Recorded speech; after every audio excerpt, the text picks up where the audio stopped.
Grand Prix de Formule 1. Une présentation de Michelin, parce que les pneus, c'est important. Ces Grands Prix vous sont aussi offerts par Suzuki, la Suzuki XL7 2001, au rythme de ta vie. Aujourd'hui, en direct du circuit Gilles Villeneuve de l'île Notre-Dame, le réseau des sports vous présente la séance de qualification du Grand Prix Air Canada. Eh bien, comme vous le constatez, les conditions météo sont encore idéales. Présentement, il fait 24 degrés, température ambiante. Celle de la piste est à 28. Je regardais derrière moi mon petit écran pour voir si ça avait varié. Et c'est 31% d'humidité présentement. Pardonnez-moi ce petit accro au protocole. Bonjour à nouveau, chers amis. Pierre Houde en compagnie de Bertrand Hoult, Christian Tortora et toute l'équipe de production. Il nous fait plaisir de vous souhaiter la bienvenue à cette phase très importante. Bertrand, on a beau pouvoir doubler au circuit Gilles Villeneuve, il reste que quand ça se bouscule au premier virage au départ, c'est bien d'être à l'avant. Hein? Exactement. Alors, cruciale séance de qualification, 60 minutes, 12 tours maximum. Alors, écoutez, on a 30 minutes pour faire une dernière mise en scène avant ce spectacle qui s'annonce très relevé. On dit très relevé parce que regardez le tableau des temps qui ont été enregistrés ce matin. Michael Schumacher, je pense qu'il a vraiment fait un énoncé important. Ça se conjugue assez bien avec ce qu'il avait dit déjà il y a 2 semaines, Bertrand, qu'on savait à peu près quoi faire déjà pour le Grand Prix du Canada. Très discret vendredi, mais frappe un grand coup ce matin, 5 dixièmes plus rapide que les McLaren. Et par la suite, ça se resserre. Hein. Regardez de Coulthard, Hakkinen, Barrichello. Et là, les deux non-invités, les deux Sauber, Nick Heidfeld et Kimi Raikkonen. Bertrand, avant d'aller plus loin, c'est le moment maintenant. Quelle est ta prévision pour le temps de la position de tête? 1 minute 15,9, peut-être 8. Alors, 1,15,8 ou 1,15,9, on verra ce que ça va donner. Jacques Villeneuve, bon, vous le savez, il a eu des ennuis hier. Il a eu des ennuis également dans la première portion de la séance libre de ce matin, qu'il a raté d'ailleurs complètement. Il a beaucoup tourné par la suite lors des 45 dernières minutes. On a recueilli au vol son appréciation de ce qui s'est passé ce matin. On l'écoute. Moyennement, on a fait tellement peu de tours ce week-end. On avait des gros changements à faire sur la voiture, mais malheureusement, on n'a pas pu les faire. Donc, c'est juste une question de mettre des pneus neufs, de tourner, de s'habituer, de prendre des repères. Ça promet pour la qualif? Ah, ça va être moyen, là, parce que les réglages sont vraiment pas encore peaufinés, mais il va falloir attaquer.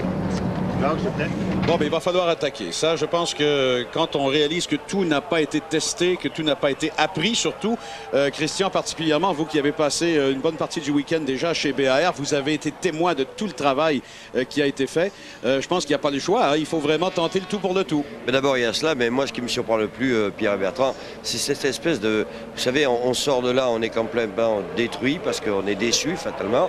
Et aussitôt, 1 heure après, on retrouve un Villeneuve métamorphosé, complètement prêt à rigoler avec tout le monde en disant « Attends, on n'a pas dit notre dernier mot, attends cet après-midi. » Alors c'est ça qui est merveilleux. On le voit descendre la voiture, oh la mine basse, très très mauvais là, et puis hop, 1 demi-heure après, on a changé. Et ça c'est fabuleux. Et Christian et Bertrand, ce qui est peut-être rassurant pour Jacques, on ne l'a pas vu dans le top 6, mais il était tout juste en dessous. Olivier Panis a fait le 7e temps. Oui. On l'a vu également enregistrer une excellente vitesse de pointe, peut-être un peu étonnante par rapport à ce qu'on attendait chez BAR, avec un moteur Honda qu'on dit un petit peu moins puissant que les meilleurs du plateau, n'est-ce pas? Sans compter, Pierre, que du côté de Panis, on semble encore beaucoup plus optimiste. Hein. Il est descendu de la voiture en me faisant cet après-midi, ça doit marcher. Alors bon, est-ce que ça va être rentable? On ne le sait pas. Pour l'instant, les 2 voitures sont vraiment prêtes. Hein. Pour l'instant, il n'y a pas comme hier, là, où on se disait, le mulet n'est même pas prêt. Bon, là, tout semble correct. Craig Pollock, tout à l'heure, me disait, je me croise les doigts pourvu qu'on n'ait encore pas un ennui. Parce que vous avouerez que c'est quand même pas de la faute de Jacques. Hein. C'est de la mécanique et une autre fois, une erreur humaine. Absolument. Christian, normalement, les pilotes font 4 présences en piste pour faire éventuellement 4 fois un tour lancé, un tour chronométré. Est-ce que ça donne suffisamment de temps pour peaufiner un peu les réglages, peut-être lors des 2 premières présences en piste? Dans les 2 premiers, oui, mais je vais dire c'est pas suffisant pour vraiment peaufiner tout ça au maximum. Hein. Là, il va falloir vraiment y aller d'entrée de jeu, quitte à prendre certaines chances lorsqu'on va y aller. Tant pis, on tente le tout pour le tout comme on a dit au début. On n'a pas trop de temps à perdre. Non. Surtout qu'ici, le moindre tour où on a du trafic, on est pénalisé un peu comme ailleurs. Donc je veux dire, là c'est le tout pour le tout. Ben là je pense que vous venez de mettre le doigt sur un facteur très important. On sait déjà que les conditions météo ne varieront pas beaucoup d'une part. D'autre part, on sait que c'est un circuit relativement court, qu'on boucle assez rapidement. Alors la circulation lourde va nécessairement être un facteur, encore une fois, si on attend trop tard pour tenter un bon tour, n'est-ce pas? Alors ça va être question de stratégie d'équipe qui doit vérifier absolument le nombre de voitures en piste et puis quand donner le départ. Hein, ça ne se fait pas au petit bonheur la chance comme ça, on a décidé, allez vas-y. Non, non, on doit calculer, mettons celui qui est le plus dangereux lorsque la voiture arrive, on doit déjà lui faire signe, lui dire, il est rendu aux 3/4 du circuit, là tu peux y aller. Exact. Mais pas lui faire le coup juste devant la ligne des stands ou évidemment le faire partir en plein milieu, ça ne donne rien non plus. Exact. Et la déception peut-être des essais libres samedi matin, c'est la performance des pneus Michelin. Parce qu'on retrouve Ralf Schumacher seulement 8e. Oui, exactement. Moi je suis vraiment un peu surpris. Est-ce qu'il nous réserve une surprise cet après-midi? Je ne sais pas, mais j'ai trouvé ça un peu bizarre parce que depuis hier, tout le monde dit, écoutez, on a regardé les Michelin, c'est vraiment fantastique, il n'y a pas d'usure, il n'y a rien, ça va être des hommes redoutables ce week-end. Puis voilà que depuis ce matin, ça a l'air de moins bien marcher. Qu'est-ce qui s'est passé? J'en sais rien. Ce sera peut-être des bons pneus pour la course. Voilà, alors j'allais vous émettre une hypothèse. Est-ce qu'on a testé les Michelin type A hier et peut-être le type B ce matin? Est-ce qu'on a voulu trouver le bon compromis? Enfin, on le sait à quel point ça peut être subtil. Votre ami Dupasquier le disait, Christian, hier à notre antenne, ou est-ce que c'était avant-hier, peu importe. On sait qu'on a une gomme tendre hyper performante, mais pas tout à fait résistante. Hein? Ça, c'est vrai. Mais Pierre, moi, j'ai appris aussi beaucoup de choses lorsqu'on reste dans les stands, par exemple. D'ailleurs, vous aviez posé la question ce matin au sujet d'Olivier Panis. Mais qu'est-ce qu'il attend pour sortir? Ben, c'est parce qu'on ne sait pas toujours tout. Soit c'est des problèmes mécaniques, soit c'est des problèmes comme par exemple la crevaison lente d'Olivier Panis. Je ne l'ai jamais su. Je l'ai su que quand je lui ai posé la question, pourquoi il avait attendu. Hein? Alors finalement, il y a des tas de problèmes qui n'ont rien à voir finalement avec peut-être les pneus ou avec peut-être une stratégie. C'est simplement qu'il y a un ennui technique. Et parlant de stratégie, poussons encore les hypothèses un peu plus loin. Montréal, par tradition, c'est un seul arrêt. Oui. Alors là, écoutez, s'il faut faire, je ne sais pas, moi, 40, 45 tours avec le premier train de pneus, il vaut mieux faire le bon choix, n'est-ce pas? Parce que si ça se dégrade après 10 ou 15 tours, on est cuit. Ah oui, c'est le cas de le dire, oui. On n'a pas vu de choix de pneus trop audacieux non plus encore cette année, là, comme des pneus qui résistent vraiment pas, là, qui forcent les pilotes à modifier leur stratégie. On n'est pas assez prêt à Monaco, par exemple. C'est vrai. Écoutez, il y a l'autre nouvelle très importante. On l'a su très tôt en arrivant au circuit ce matin. Heinz-Harald de Frentzen ne court pas aujourd'hui ni demain. Donc, c'est le pilote essayeur Ricardo Zonta qui a pris la relève. On a capté aussi, il y a très peu de temps, une réaction de Ricardo Zonta qui nous donne aussi quelques nouvelles fraîches à propos du pilote régulier Heinz-Harald de Frentzen. On l'écoute. Yeah, it was a big surprise for me. I didn't expect to drive this weekend, but I think I'm very happy, and I'm very happy to be with Jordan and get this opportunity in Canada, where I like very much this track. I was not nervous, maybe exciting, because I was expecting this a lot, and when it happens, it's like only for direct to qualify. I didn't have time to test or to do anything before. Ricardo, what a surprise! When did the news come in? 6 o'clock. Last night. How is Heinz-Harald? I think he's fine. When he drives the car, he feels a little bit not very well. I think he's doing some tests for the head and to check if he's okay. Yeah, so you expect to be this a one race only, or? I'm not thinking about this. I just want to concentrate in my job this weekend. Tell me about your session this morning. The first one was quite okay. I was trying to get confidence in the car, to get used with the track again. And the second session, when we put new tires, I had some problems. And I went off the track where I missed the last 20 minutes. So do you feel like you're ready? Of course not. I missed the Friday test where it could be a lot better for me. Alors, beaucoup de choses, mais qui résument assez bien son sentiment. Évidemment, le bonheur des uns fait le malheur des autres. Il a dit « Je suis heureux de retrouver le volant d'une voiture ». C'est à 6 h hier soir qu'on lui a donné la nouvelle. C'est presque surprenant. On vous a présenté plutôt une entrevue réalisée avec Frentzen à 16h30 hier. Il blaguait même sur sa sortie de piste. Disait « Ouais, c'est le même virage qu'il y a 2 ans ». Et 1h30 après, mais il prenait une décision. Alors, on a appris que Frentzen, évidemment, va tout de suite retourner en Europe. On va procéder à des examens un peu plus poussés. Zonta a parlé d'un léger malaise, d'un certain inconfort au volant de la voiture. Je me demande comment est-ce qu'il peut dire ça, parce que Frentzen, est-ce qu'il n'a pas frappé à la toute fin de la session hier? Oui. Il n'est pas revenu en piste? Non. Comment peut-on savoir qu'il n'était pas à l'aise au volant de la voiture? Enfin, ce qu'il voulait peut-être dire, c'est qu'il se sentait généralement inconfortable. Et vous savez, il n'y a pas de chance à prendre quand on est dans des conditions extrêmes, autant en qualification qu'en course, Bertrand. Je pense que ce qu'on redoute, c'est peut-être une légère commotion cérébrale. Et là, il n'y a pas de chance à prendre. Écoutez, on ne le fait pas dans d'autres sports. En Formule 1, c'est surtout pas le plateau pour s'amuser avec ça. Hein. Oui, il a parlé de ces 2 séances ce matin. La première, ça a été assez bien. On a mis un nouveau train de pneus pour la 2e séance. Petite sortie de piste, on l'a vu, un peu d'enthousiasme. S'est retrouvé dans un pack à gravier, a raté les 20 dernières minutes. Et ça va l'handicaper pour la séance de qualification. Christian, vous l'avez connu. Ah ben écoutez, on va faire une pause, on y reviendra tout de suite. Je vous rappelle que vous regardez cette portion tout juste avant la séance de qualification du Grand Prix Air Canada. Et on vous présentera au retour un résumé de ce qui s'est passé l'an dernier ici au circuit Gilles Villeneuve. Nos animateurs sont habillés par Tommy Hilfiger. Disponible chez ce bon détaillant.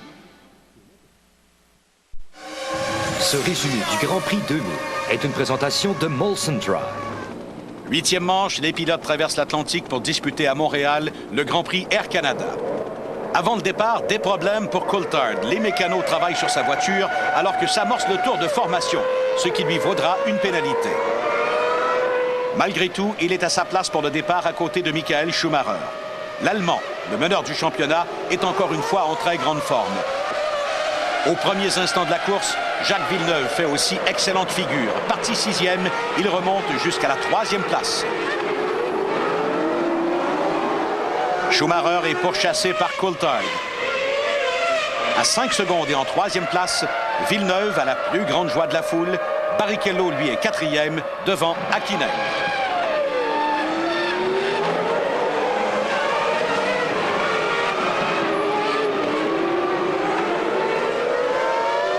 Comme prévu, Coulthard écope d'une pénalité de 10 secondes, ce qui met fin à ses espoirs de l'emporter à Montréal. Revenu en piste, l'Écossais met toute la gomme. Voici une de ses sorties de piste. Heureusement pour lui, il pourra reprendre la course. L'incident d'un autre angle. Coulthard et Jos Verstappen viennent à un cheveu de l'accrochage. Villeneuve est 2e jusqu'à ce que Barrichello lui joue un vilain tour au virage en épingle. Frentzen continue sa saison de misère. Un autre abandon pour la Jordan. Entre-temps, Villeneuve perd des places. Il est ici dépassé par Hakkinen. Si Barrichello gagne du temps sur la piste, il en perd dans les puits par la faute de son équipe qui n'a pas les bons pneus. Michael Schumacher a maintenant une avance des plus confortables. Les conditions commencent à se détériorer. Même Michael Schumacher perd la maîtrise de son bolide sur la piste mouillée. Le duel des Pedro, Diniz et De La Rosa se termine sans vainqueur. Jos Verstappen connaît une excellente course. Il ravit la 5e place à Jarno Trulli. À l'épingle, Villeneuve ne peut maîtriser la BAR et entraîne avec lui Ralf Schumacher. Toujours en piste, Coulthard a une altercation avec Alexander Wurz.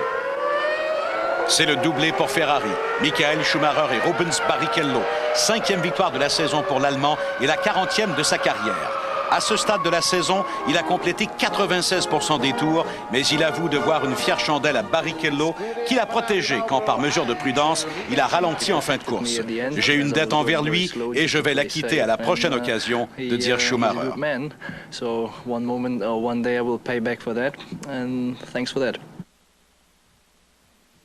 En collaboration avec le musée Gilles Villeneuve, RDS vous invite à participer au concours Chauffeur du dimanche. Répondez correctement à la question posée à tous les Grands Prix et acheminez votre réponse via rds.ca au plus tard le mercredi qui suit chaque Grand Prix. À chaque course, vous pourriez mériter l'un des 2 forfaits famille hôtel-musée au Des Innes de Berthierville ou l'un des 5 magnifiques volumes souvenirs de Gilles Villeneuve. Les gagnants seront identifiés dans l'émission F1 Magazine.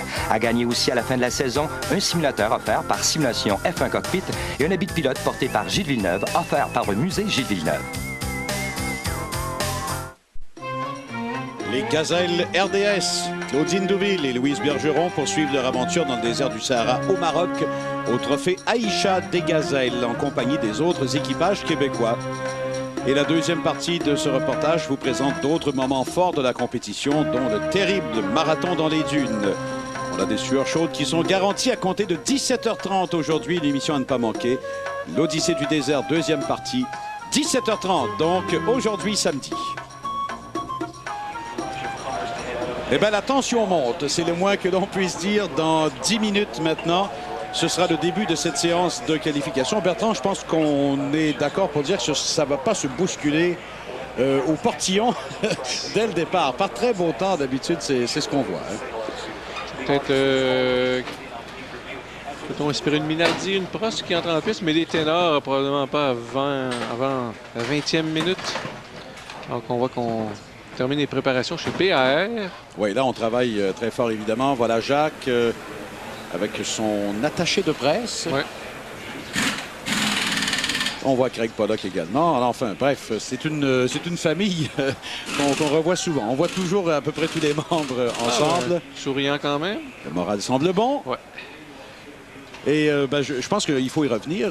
La place qu'occupait Olivier Panis ce matin et peut-être ce qui rassure un peu tout le monde chez BAR. Parce que Bertrand, il faut dire que si on attend un beau duel entre les deux écuries de pointe pour la position de tête, est bien malin celui maintenant qui peut prédire qui va se classer à partir de la 5e place. C'était peut-être...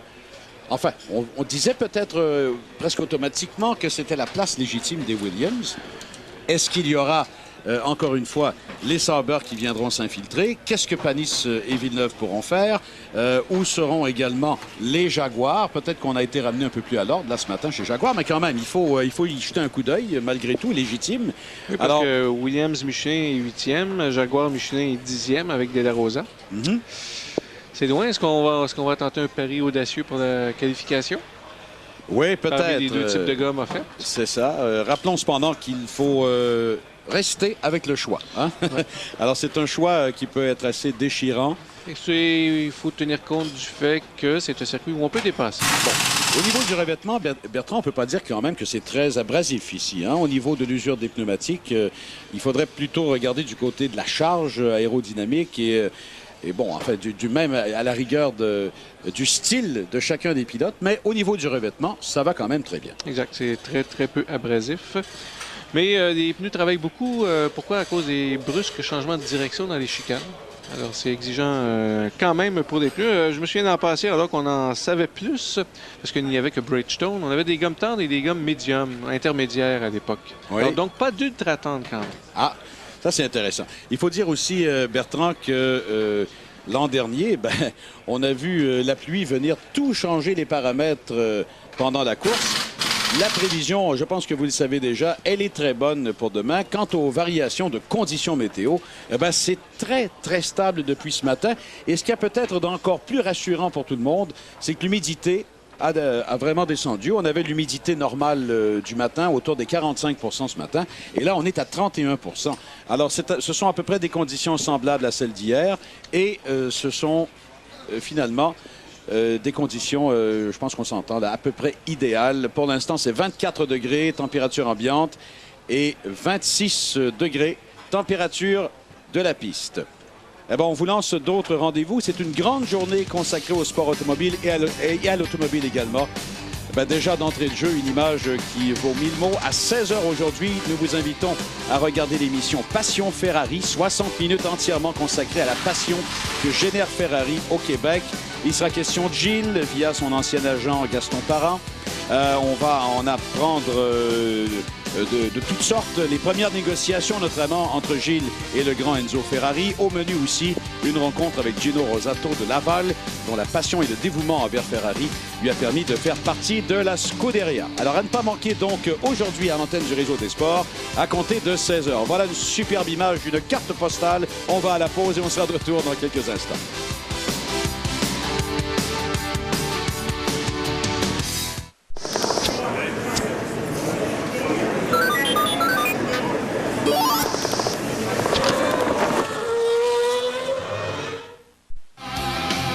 Nous sommes de retour au circuit Gilles Villeneuve de l'île Notre-Dame pour la séance de qualification du Grand Prix de Formule 1 du Canada, le Grand Prix Air Canada. Dans moins de 4 minutes maintenant, la séance sera officiellement ouverte. Et je pense, comme on l'a dit avec raison depuis ce matin, on peut s'attendre à l'une des séances spectaculaires de la saison, vu le rapprochement entre deux groupes de voitures. D'abord, les deux écuries de pointe, Ferrari et McLaren. La journée d'hier, les essais libres de ce matin nous ont donné des résultats différents, nous laissant croire que la bagarre se fera vraiment au sommet. Et qui pourra prétendre à à partir de la 3e ligne de départ? Est-ce qu'il y aura peut-être une Williams qui va s'infiltrer dans le trio de tête? Enfin bref, il y a beaucoup d'enjeux et beaucoup de questions surtout qui restent sans réponse pour l'instant. Et quand on dit, Bertrand, que ça ne va pas se bousculer dès le départ, il y en a peut-être un qui a intérêt à s'y rendre assez tôt en piste. On l'aperçoit à l'écran. C'est Jacques Villeneuve. Et je pense que ton commentaire, ou ton hypothèse était tout à fait plausible un peu plus tôt. On a déjà vu un Michael Schumacher, par exemple, littéralement sacrifier une sortie pour aller chercher une réponse. Est-ce que Villeneuve pourrait être tenté de faire la même chose? Eh bien, on verra. Température de piste assez élevée. Est-ce qu'il serait logique de voir plus d'un tour rapide? Je pense qu'on peut en douter dans les conditions d'aujourd'hui. Par temps frais, ce serait plus plausible. Mais là, pour l'instant, quand on parle de conditions idéales et pour les moteurs, écoutez, au moment où je vous parle, 28% d'humidité seulement. Belle complicité? Ah ben oui, celle-là, quand on connaît bien Jacques et quand on sait à quel point il attache une importance très élevée à se retrouver dans un environnement dans lequel il est confortable à tous les points de vue et dans tous les sens, ben, on comprend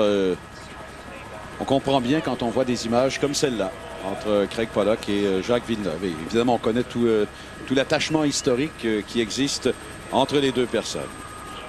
Alors, Jacques a fait 20 tours ce matin. À l'issue des deux séances de 45 minutes, 35 pour Schumacher, 33 pour Coulthard, 32 pour Hakkinen. 21 Barrichello, lui aussi, a laissé sa voiture sur le bas-côté. Exact. Il a eu des ennuis mécaniques. Et il y en a un autre qui n'a pas beaucoup tourné, Bertrand. Il s'appelle Juan Pablo Montoya. 19 tours, ça c'est le plus petit nombre. Alors lui aussi, on a vu rentrer au ralenti dans les puits, il n'est pas ressorti. Donc on faisait des réparations sur sa voiture. Alors Pedro de la Rosa chez Jaguar. Où seront les Jaguars en qualification? Ça, c'est une grande énigme. Peut-être qu'Eddie Irvine, finalement, nous aura donné la meilleure piste hier en disant il ne faut pas s'emballer nécessairement. Il ne faut pas se lancer dans le bassin olympique là, en vertu de nos résultats. 58 secondes maintenant, très exactement, avant le début officiel de la séance de qualification du Grand Prix Air Canada. Une séance qui va se dérouler, bien sûr, devant des gradins complètement bondés. Regardez quelle image absolument saisissante. Et je peux vous dire une chose, que ce soit à l'extrémité est du circuit ou à l'extrémité ouest, où il y a toute cette portion sinueuse très spectaculaire, le virage 1, 2 et 3, ce qu'on qualifie maintenant les S de Senna. Ben tiens, formidable, c'est bien ça qu'on voit, Bertrand? Oui. Hein? Alors, 1, 2, virage en épingle et par la suite, une courte portion rapide. Enfin, bref, c'est un endroit extraordinaire pour voir l'action. Mais le départ, c'est pour demain. Alors, on ne va quand même pas tout de suite commencer à prévoir ou à anticiper ce qui peut se passer. Dans 5 secondes, 4, 3, 2, 1. Allez, c'est parti. La séance de qualification est officiellement lancée. On présente, dans le cadre du préposé au départ, vous l'apercevez dans le coin supérieur gauche de l'écran, le drapeau vert à l'intérieur de la ligne des puits, qui signifie que la séance est officiellement lancée. Et comme vous le constatez, et comme on l'avait prévu, il n'y a personne qui a intérêt à aller tout de suite en piste en premier lieu. Et Christian, oui. Allons-y. Eh bien oui, Pierre, je suis justement avec Craig Pollock. Donc cette séance qui devrait normalement débuter, c'est au feu vert. Alors Craig, maintenant, il ne faudra pas perdre de temps avec ce qui s'est passé malheureusement ce matin avec Jacques. Non, il ne faut pas perdre de temps, mais il ne faut pas aller trop rapidement non plus parce que le circuit, chaque fois qu'il sort, ça devient de plus en plus rapide parce qu'il y a plus de caoutchouc qui se met par terre. Mais je pense qu'il est très relax, il est dans la voiture, il a discuté avec moi et il sait que s'il fait bien, c'est grâce à lui. C'est pas, je pense, grâce à la voiture cette fois-ci parce que le setup, il a perdu trop de temps pour faire un bon setup. Est-ce qu'il aurait eu le temps de faire le bon choix de pneus et tout? On sait que c'est difficile. Oui, quand même, absolument. Bon, donc là maintenant, il va donner le 100%, il va faire des séries de 1 tour. Non, je pense que cette fois-ci, il doit donner le 120%. Ça, c'est ce que je veux dire, que ça doit être Jacques qui sort ça de lui-même. Est-ce qu'on a récupéré beaucoup de données appartenant à Olivier Panis pour pallier un petit peu le manque d'expérience ce matin? Je pense que cette fois-ci, il a pris pas mal de petits trucs qu'Olivier a trouvés. Et c'est pour ça que maintenant, on a probablement les 2 meilleurs pilotes en F1. On a dans le meilleur équipage de pilotes. C'est superbe. Parce que comme ça, Olivier peut assumer. Bon, ben, à tout à l'heure, Craig. J'espère qu'on se tient les doigts, qu'il n'y ait plus d'ennui. Merci, c'est sympa. Merci beaucoup, Christian. Merci également à Craig Pollock. Il y a déjà une Minardi en piste. Alors, comme on dit, les ouvreurs habituels sont au travail. C'est Fernando Alonso qui sera le premier à s'élancer.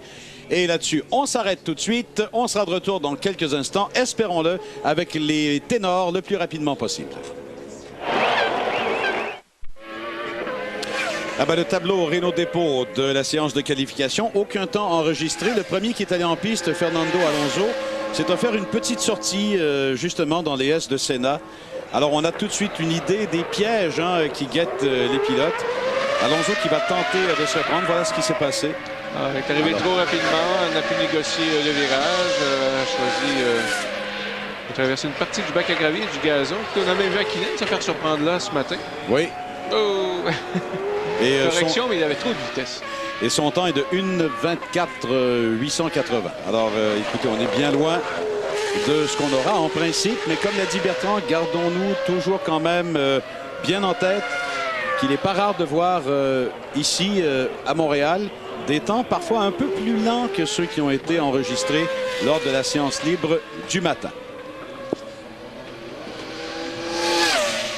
Oui, 3 fois au cours des 5 dernières années, on a roulé plus lentement en qualification que le samedi matin. Michael Schumacher qui a fait 1:16.200. Notamment parce que la température montait énormément sous le soleil. Oui, c'est ça. Aujourd'hui, il faut dire que le soleil est là. Là, il y a des cumulus qui arrivent par beau temps. On voit souvent ça en milieu de journée. L'an dernier, position de tête, Michael Schumacher, 1:18.439. Alors écoutez, ce sera quelque part entre 2 et 3 secondes plus rapide. Ça, je pense qu'on peut l'attendre de façon très nette aujourd'hui. Alonso fait un autre tour lancé. Il faut dire qu'il a fait une excursion hors piste. Ouais. C'est son 3e quand même. Alors 1:20.882. Ça a baissé pas mal quand même, regardez. Est-ce que ça peut annoncer une tendance? Bon, enfin, on verra. On va tout découvrir ça ensemble, chers amis. Bon. Et de votre côté, Christian, c'est toujours le calme, hein? Mais vous êtes vraiment doué pour tout deviner, hein? Non, c'est pas cela. C'est que juste au moment où vous m'avez dit le calme, non. On est en train d'enlever les pneus de Panis. On descend tous sur la balance maintenant. Ah oui, je vais vous raconter une anecdote. Oui. On met par exemple 2 balances, une sur chaque roue. Est-ce que vous savez pourquoi faire? Ah non? C'est tout simplement pour voir la pression que chaque roue a sur le sol. Et oui, les gens pensent que on monte une voiture et puis on serre à droite, on serre à gauche. Non, les tirants qui servent de suspension sont bien tarés à une certaine pression. Et donc l'angle de pression est mesuré et converti en poids. C'est sophistiqué. Hein, voilà, c'est ce qu'on est en train de faire là. Eh ben. Alors, à Fernando Alonso, on verra se joindre Tarso Marquez. Donc, les 2 Minardi sont en piste. Et Alonso, en principe, là, va revenir après avoir déjà complété 4 tours. Alors, Alonso, rappelons-le, le 3e plus jeune pilote de l'histoire de la Formule 1. Il n'a pas encore 20 ans, je pense. Il a 19 ans seulement. pour l'instant. Il est en Formule 3000 l'an passé. Une victoire à Spa-Francorchamps et une belle victoire. Il était pilote d'essai Minardi aussi l'an passé. Benetton l'a signé, Benetton Renault, contrat à long terme. Alors, on s'assure ses services, mais il ne sait pas ce qu'il fera l'an prochain. En voilà un qu'on a hâte de voir dans le classement final de l'épreuve d'aujourd'hui. Juan Pablo Montoya. Et voilà Tarso Marquez maintenant. Marquez qui va s'amener le long de la route du bassin. Bertrand vous l'a dit, un moteur Ford vraiment désuet. Un moteur Ford il y a quoi? Il y a 3 ans, Bertrand, dans le cas de Minardi, peut-être même 4. Ouais. Alors on disait à l'époque, c'est le F1 V10 là, de Ford, c'était déjà bien. Mais c'est plus ça, tout à fait. Non, non. Je pense qu'on est bien d'accord, hein, Christian? Oh, il devrait être au musée déjà. Alors, c'est l'ancien Zetec R 1998. Oui. Oh, bon. Ben, ça, c'est celui... Revu et corrigé pour 1999, 2000 et 2001. Oui, ça, c'est celui qu'on avait conçu après le V8, là, qui est extraordinaire. Ouais. Hein, Alors, 125 kilos, aïe, aïe, aïe. Alors que les bons moteurs maintenant pèsent moins de 100 kilos. 730 chevaux à peu près, alors qu'on fait 850 maintenant. À peu près. Et, mais un bon châssis. Oui, excellent châssis. Une conception de Gustave Brunner qui n'est plus là. Dis donc, Christian, oui. Au niveau des tours minutes, on en est où, là? Est-ce qu'on est encore au-delà de 18 000 tours? On fait 18 500, 18 600, là. Ouais. C'est effrayant. Mais c'est pour ça qu'on comprend mieux. Si on veut aller avec des moteurs qui tournent très vite, il faut qu'ils soient très compacts. Il faut donc que ça soit des courses de pistons très, très réduites. C'est pour ça qu'on peut se permettre de faire des moteurs aussi petits et aussi légers. Et des moteurs, évidemment, qui sont capables d'une telle performance grâce à l'invention de votre ami Boudy que vous m'avez présenté et qui m'a fasciné. Oui, on a vu Marquez, là, ça venu plus près du mur du Québec. Alors, le rappel pneumatique des soupapes. Des soupapes, oui, qui a bouleversé l'industrie, puisque tout le monde, que ce soit Ferrari, n'importe qui, utilise ce système-là. Oh, un beau petit nuage qui nous rafraîchit un peu, là. Voilà. Et 2 tours lancés pour les 2 pilotes Minardi. C'est ça. Est-ce que ce pourrait être une recommandation Bridgestone? Ou est-ce une approche Minardi? Ouais, vous en avez eu écho, Christian? Non. En fait, j'ai essayé de demander à Jacques, je lui ai dit alors au niveau des pneus, il dit j'ai pris pour détendre. En tout cas, Marquez a trouvé la bonne façon de griller les siens. Oui. Il est monté sur les vibreurs, les roues ont bloqué et il a été habile quand même là, pour garder la voiture en piste tout près du fameux mur. Bienvenue au Québec. On aperçoit Eddie Irvine. Écoutez, messieurs, si vous me le permettez, sans vouloir vous interrompre de façon impolie, on va faire une pause tout de suite parce que c'est quand même pas l'action qui se bouscule. On sera de retour dans quelques instants au circuit Gilles Villeneuve de l'Île-Notre-Dame.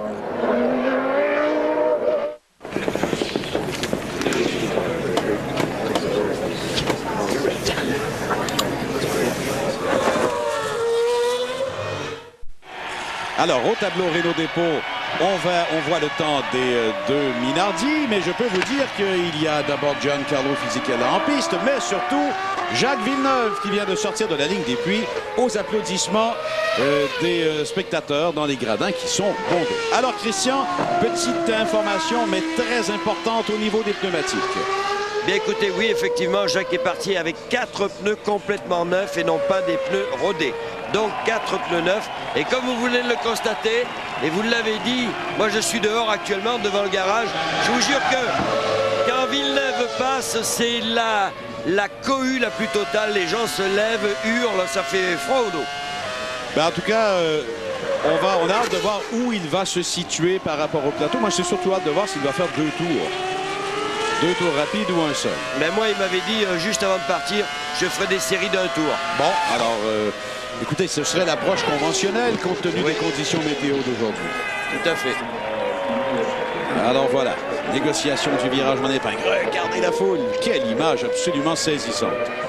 Quand on dit que c'est une carte postale absolument inestimable pour une ville, pour une région, pour un pays, quand on voit ces photos et ces images à travers le monde, il n'y a pas un Européen ou un Asiatique là, ou un Sud-Américain qui peut rester insensible à ce qu'on voit. Hein. Oui, tout à fait. Voilà, alors la sortie, là, c'est important de bien la compléter, d'obtenir le maximum de vitesse. Voilà, top chrono pour Villeneuve. C'est parti. Croisons double doigt. Dans les S. Oh, ça glisse derrière. Hein. Bien contrôlé. Mais je pense qu'il y a plus rapide. Pardon? Deux petites glissades comme ça dans le premier virage, c'est pas nécessairement... Bon, alors on va voir la référence du côté de Fisichella. On n'attend pas évidemment les Benetton au haut du plateau. Alors c'est quoi? Une 19,885.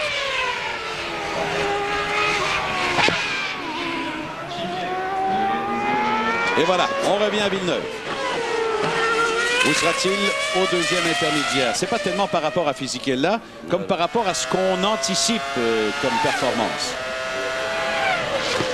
46, 9, 5, 7. Voilà le virage en épingle. Et on roule avec lui.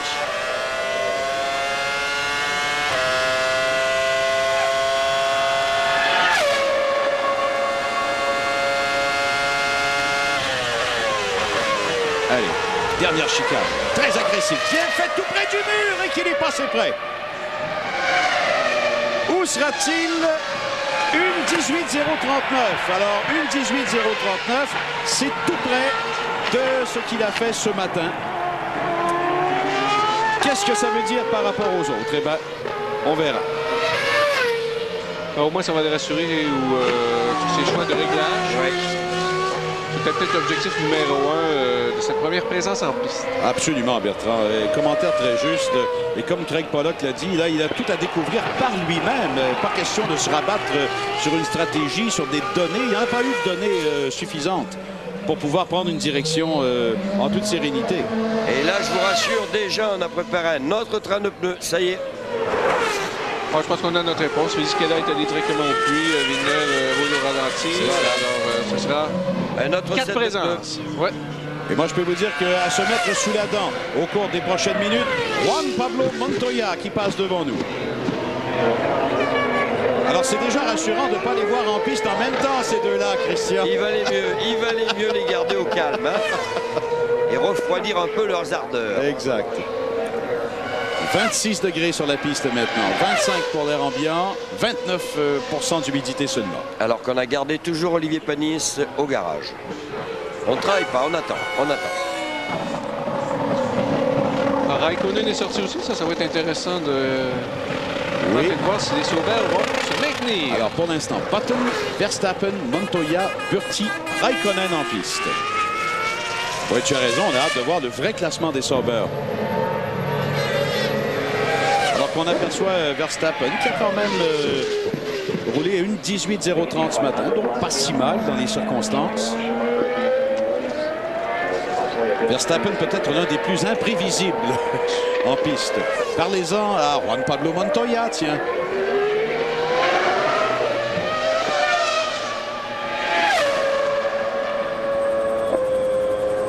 Button, lui... Et là, enfin, on vous l'a dit, là, le groupe, il y en a 5 présentement en piste. Alors, Verstappen en Malaisie, touchette avec Irvine. On sait qu'il a sorti Montoya au Brésil.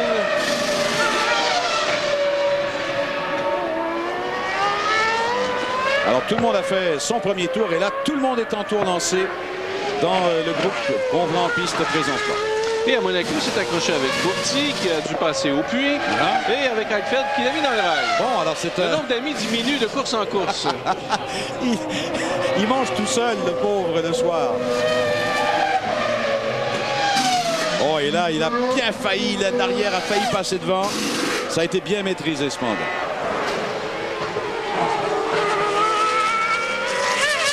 Vous aviez vu un léger repli déjà de Verstappen. Par rapport à Villeneuve, à peu près la même proportion au deuxième point de chronométrage. Et la relance par la suite. Encore là, l'arrière qui veut passer devant, mais belle maîtrise du pilote. Pour l'instant, Montoya est un dixième plus lent que Villeneuve, après 2 secteurs. Button vient de faire le deuxième temps, une 19,688. Mais encore là, quand on fait un classement et qu'on donne un ordre, ben on n'en est qu'au premier balbutiement. Verstappen, deuxième maintenant derrière Villeneuve, une 18-375. Où sera Montoya? Meilleur temps, une 18-011. Merci, moteur BMW. Dans la dernière section, la grande ligne droite. Je pense qu'on a la réponse là aussi. Hein?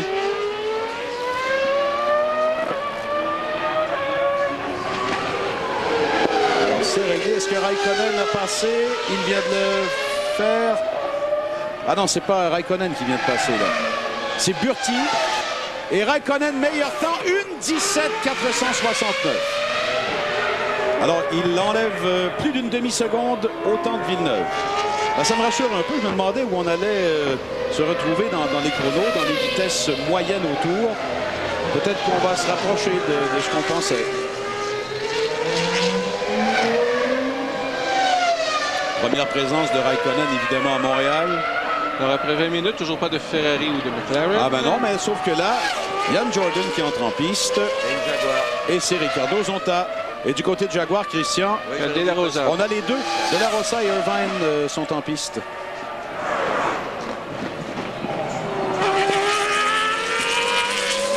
Allez, je pense que c'est le tour d'Olivier de partir. Voilà.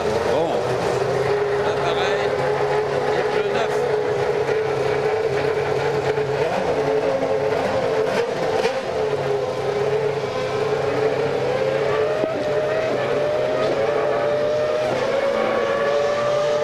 Alors c'est fait. Et un McLaren qui s'amène, c'est David Coulthard. Alors pour l'instant, voilà De La Rosa. Raikkonen, Montoya, Villeneuve, Verstappen dans un premier temps. Panis et Marquez également qui s'amènent en piste. Alors là, on passe aux choses sérieuses, les amis, avec 21 minutes et quelques secondes découlées. De La Rosa, où sera-t-il? Et voilà qui s'amène. Alors c'est le 4e temps pour De La Rosa, tout juste derrière Jacques Villeneuve. Et voilà que Verstappen vient de faire 5e temps, ou plutôt Bernoldi vient de faire 6e temps derrière Verstappen. Et voilà Eddie Irvine. Irvine, ah ben c'était son premier tour, hein. C'était pas son tour lancé. C'était son tour préparatoire.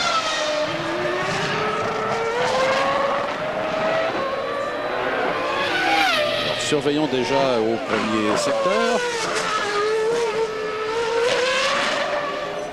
Irvine, voilà qu'il s'amène. Alors à peu près identique à Raikkonen. Ça va vraiment être très difficile de départager là, à partir de la 3e ligne. Je pense que ça se confirme et ça se précise.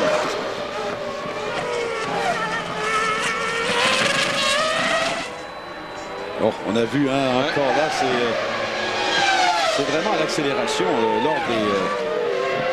dans certains secteurs particulièrement, c'est très limite.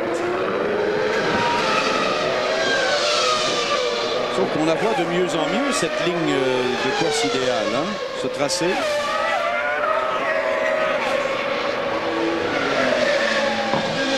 Et c'est Ralph qu'on aperçoit tout juste devant Irvine. Irvine dans son tour lancé, sorti, oh regardez, ça c'est du Irvine tout craché.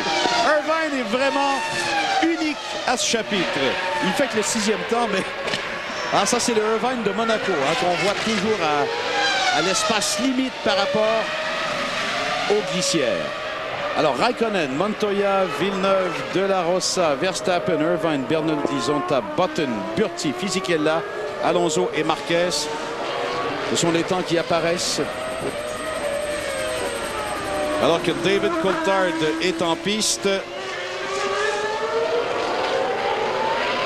Et qui est 1 seconde plus rapide. Ouais.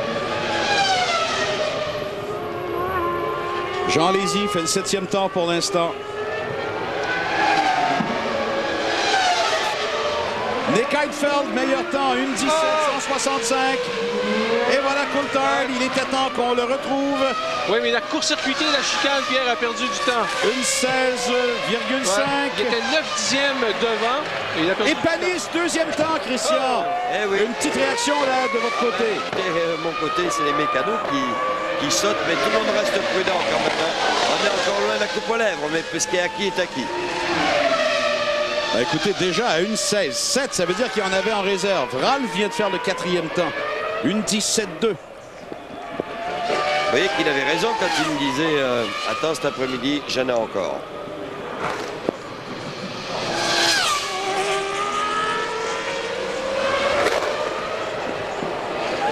Alors Coulthard, Panis, Heidfeld, Ralf Schumacher. Bon, allez, préparez-vous. Et que ressort, monsieur. Et Maestro, ça mène en piste. Ouais. Michael Schumacher. Et Villeneuve aussi, Pierre. Avec des pneus neufs aussi. Neufs partout. Eh ben, elle sera animée, cette séance. Ça, il n'y a pas de doute là-dessus. Ah, c'est parti. Et moi, je peux vous dire que Mika Hakkinen s'amène en piste pour la première fois. Barrichello le suit. Ah ben là, la prochaine portion là, va être excitante au possible.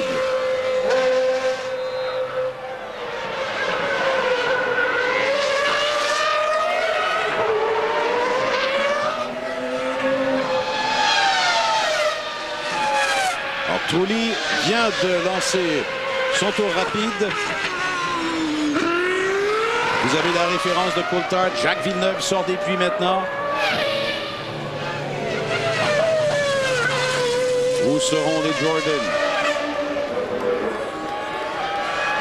Alors Trulli, Michael Schumacher, Mika Hakkinen, Rubens Barrichello. Ce sont ceux qui sont en piste en même temps présentement. Jacques Villeneuve aussi qui s'y est amené. Ainsi que Tarso Marquez. Alors on vous donne le tableau complet de ceux qui sont sur des circuits Gilles Villeneuve. Premier secteur identique entre Trulli et Panis. Cette guerre entre les écuries motorisées par Honda. Et par rapport à Coulthard, le repli sera de 179 millièmes, c'est pas beaucoup. Deuxième secteur, identique à Panis. Tu parles! Wow. Alors là, c'est Honda, Bridgestone. Et ça, on a le chrono au 10e de seconde seulement, mais pour l'instant, c'est identique. Et jusqu'à maintenant, Bertrand, je regarde en vitesse de... Ah, qu'il est allé près du muret. Pas croyable, Trulli. À la fin, ça donne meilleur temps, Trulli, 1,16,482.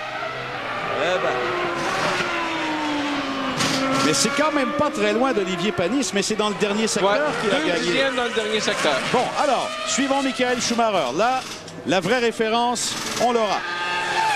Par rapport à Trulli, c'est 328 millièmes de mieux déjà. Deuxième secteur. À l'épingle. À fond sur l'accélérateur.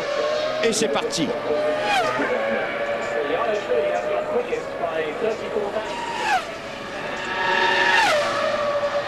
La très très longue, presque interminable ligne droite quand on roule à bord des voitures. Hein, c'est assez extraordinaire ce que ça donne. Très belle sortie, comme c'est coulant. Allez, le chrono. 1,16,145, 337 millièmes d'avantage sur Jarno Trulli. Et je pense que plus ça va, plus l'évaluation de Bertrand sera la bonne. Voyons voir ce que va faire Hakkinen. Hakkinen qui s'amène à son tour et qui va faire 1,16,998 seulement. Ce n'est bon que pour le 5e temps. Alors c'est donc Schumacher, Trulli, Coulthard, Panis, Barrichello, Hakkinen, Heidfeld, Ralf, Raikkonen, Montoya, Villeneuve, de la Rosa. Voilà les 12 premiers. Pour Schumacher, c'est 55 millièmes de mieux que ce qu'il avait fait ce matin. Alors il reste encore probablement une marge de manœuvre. Hein? Une assez bonne marge, oui. Alors de 1,15,8, 1,15,9, mon cher Bertrand, ça commence soudainement à être un portrait tout à fait plausible. Et là, bien évidemment, on attend Jacques Villeneuve qui commence son tour rapide. Alors c'est parti pour Jacques Villeneuve.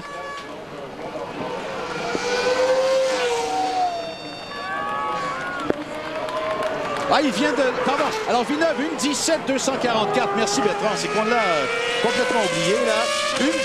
1,17,244, ça lui donne le 8e rang, Christian. Exactement, oui. Et c'est à... Bon, c'est à peu près à 7 dixièmes de ce qu'a fait Olivier Panis. Hein? Oui, là, personne ne bouge. Là. On surveille les chronos, c'est tout ce que l'on fait. Et Olivier reste assis dans sa voiture, il attend. Pau a perdu une petite pièce où il a roulé sur un petit débris à cette reprise. Regardez, il y a une pièce qui se détache de la... Oui. À moins qu'il ait marché sur un débris. Peut-être, mais je pense qu'on a l'explication, là, peut-être du temps décevant qui a été enregistré. Oui. Ben, les réseaux de signaleurs autour de la piste nous rapportent un ponton endommagé du côté droit. Bon, d'ailleurs, il y aurait un petit peu de travail à faire là sur la McLaren. Regardez le côté droit de la voiture, donc à gauche de votre écran. Ça explose. Ça a l'air d'un morceau assez dur. Je me demande si c'est pas un morceau de vibreur, peut-être, ou... T'as raison, parce que... quand ça a cogné à terre. Oui, tout à fait. Bon, alors, voilà un moment propice pour faire la pause avec 30 minutes découlées à cette séance. Oui, pardon? On peut voir la McLaren qui arrête devant nous. Effectivement, il y a un ponton assez endommagé. Alors...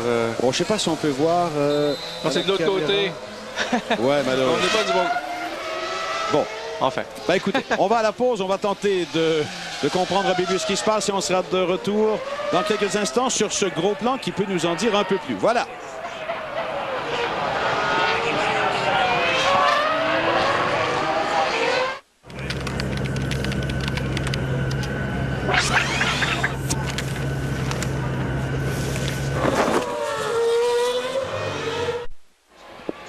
Alors au tableau, Renault Dépôt, les meneurs, Michael Schumacher, Jarno Trulli pour l'instant, toujours en deuxième position. David Coulthard est troisième et je peux vous dire tout de suite que Coulthard est revenu en piste là. Alors dans quelques instants, on le verra tenter sa deuxième chance de rejoindre au moins Jarno Trulli. Olivier Panis est toujours quatrième, Barrichello, Hakkinen, Heidfeld, Villeneuve, Ralf Schumacher, Kimi Raikkonen. Pardon? Premier des Michelin, 9e, Ralf. Et les deux Jordan qui sortent en même temps aussi. Est-ce que Jonathan a demandé quelques conseils à Trulli? On fait parfois ça, on est un coéquipier. Et Montoya aussi qui prend la piste. Pourquoi Jonathan a déjà roulé au Canada? Alors, Coulthard est là. Et c'est parti. Et cette fois, Bernoldi est derrière.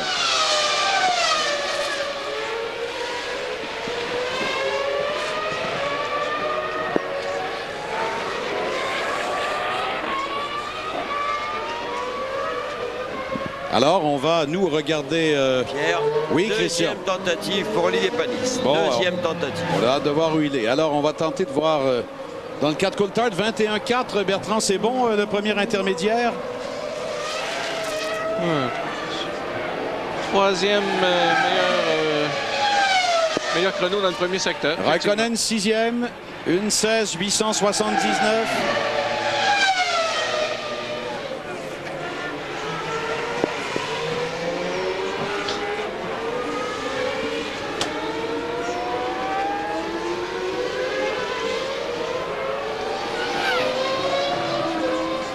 Voilà donc le classement. David Coulthard, 24-3 dans le deuxième secteur. C'est-tu encore là à peu près troisième? Bon, on va voir la fin de son tour. Coulthard va inscrire. Oh, qu'il a perdu du temps dans le dernier secteur. 1:16.730.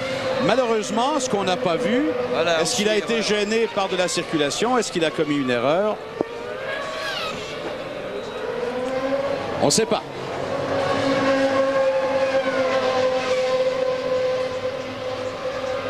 Encore un petit peu moins de 25 minutes à faire.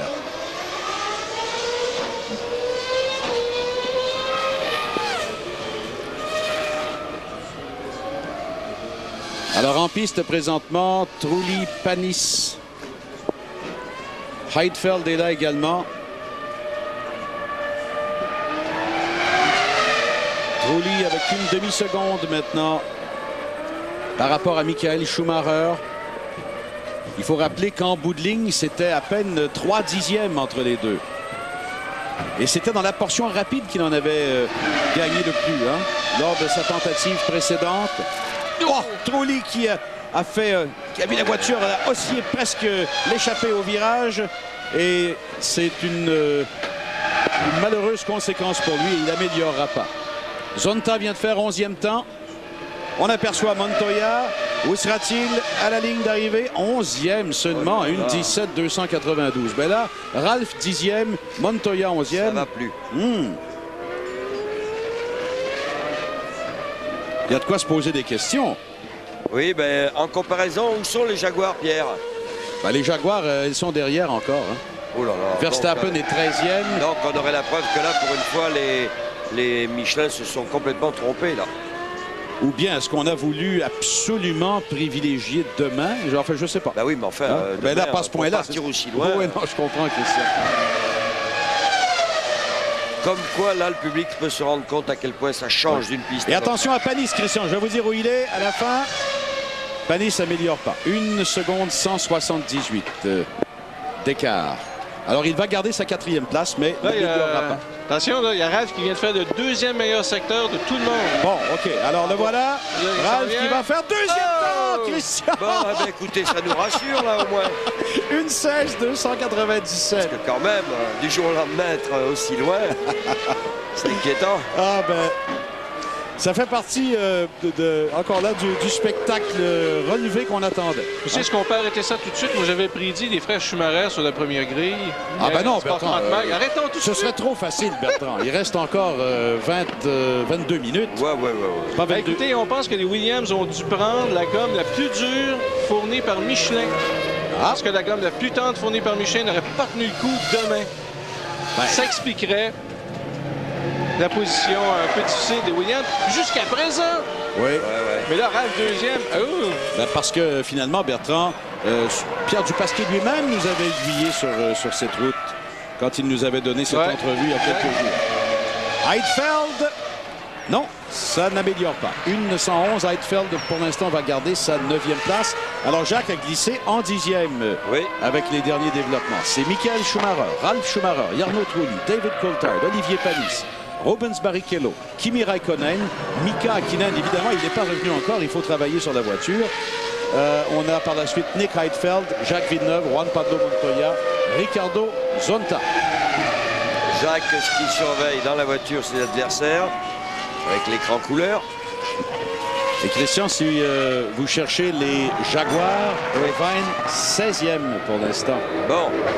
De la Rossa un petit peu mieux, 14e, mais écoutez, c'est près de 2 secondes de recul. Et Barrichello, c'est parti pour lui. Allez. Alors, M. Hakkinen s'en va dans le mulet de l'écurie McLaren, qui est au coq de David Coulthard. Alors, un petit peu de temps perdu pour faire des ajustements nécessaires. 77 millième d'écart seulement pour Barrichello par rapport à Schumacher. Est-ce qu'il va déloger Ralph? Et pourquoi pas son coéquipier? Le recul n'était pas très important. Qu'est-ce que ça donne au 2e secteur? Alors, c'est un léger repli. 467 millième. Au virage en épingle maintenant. La relance. Et Barrichello y va à fond. Et c'est le seul en piste présentement. Il a toute la scène à lui seul. Au moment où il reste exactement 20 minutes à la séance de qualification. Barrichello qui a perdu le contrôle trop sur les vibreurs. Vous avez vu l'effet des dos d'âne. La voiture a décollé, a percuté violemment le virage, le dernier virage. Bon, ça sera certainement drapeau rouge. Oh, je pense que oui. Ben, effectivement, tout de suite, le drapeau rouge est agité. Quand on pense que ces fameux boudins, moi j'appelle ça des boudins dans le fond. Ces boudins, on les trouvait dangereux. Puis hier, les pilotes ont dit on va essayer au max de les éviter. C'est pour ça que plus personne s'en est plaint. On a vu Raikkonen ce matin décoller sur des vibreurs. Il y a 2 vibreurs à l'intérieur des virages. Il y a presque un trottoir très plat. Il y a vraiment des gros vibreurs 2 pouces de hauteur pour dissuader les pilotes de tenter de court-circuiter un peu la chicane. Mais lorsqu'on monte carrément dessus, on décolle. On l'a très bien vu avec Barrichello. Oui, ben là, évidemment, Barrichello qui va tenter de regagner les puits le plus rapidement possible parce qu'il peut aller dans la voiture de réserve, mais qui est... Reprise. Regardez, la première partie, ça va, c'est la deuxième. Le devant lève, il n'a plus de direction. Non. Alors, tire tout droit dans le mur. Les roues avant sont complètement soulevées. Alors, regardez, on va mieux voir là-dessus. Regardez là. Dans les airs, plus de direction, évidemment. Les roues ne touchent pas.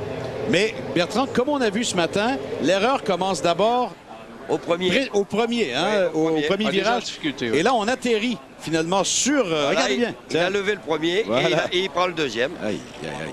Oh là là, il a tapé fort là aussi. Hein. Oui, remarquez que c'est très loin de Warwick, hein, vous vous rappelez. Oui, est-ce que c'était la première année du nouveau circuit où il avait tapé tellement fort lui aussi?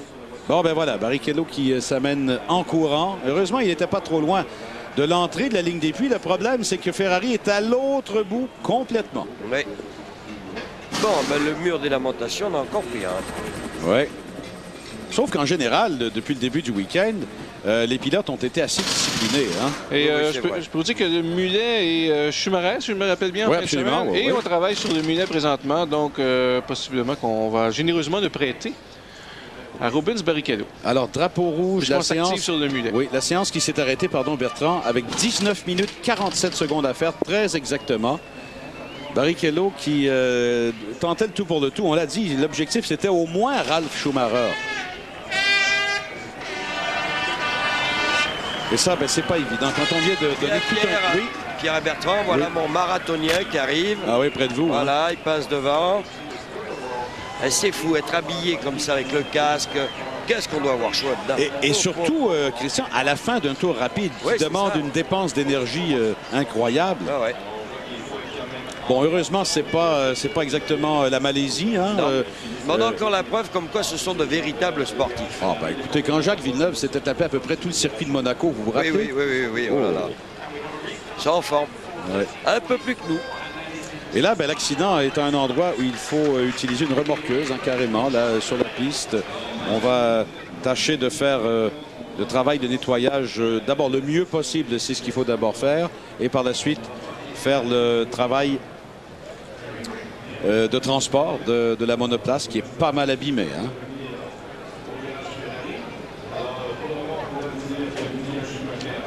On prévoit relancer à 13h44.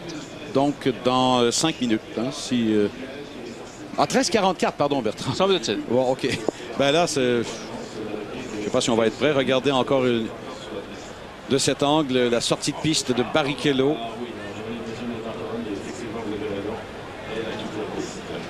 Un petit peu de difficulté déjà en rentrant. Doit trop monter sur des bordures. Alors, il n'y a pas le choix. Tu as raison, Bertrand. 4 phases. Au freinage, la voiture qui bouge un peu. On va d'abord sur les vibreurs de droite qui nécessairement transportent vers ceux de gauche. Et là, on touche les dos d'âne. Regardez.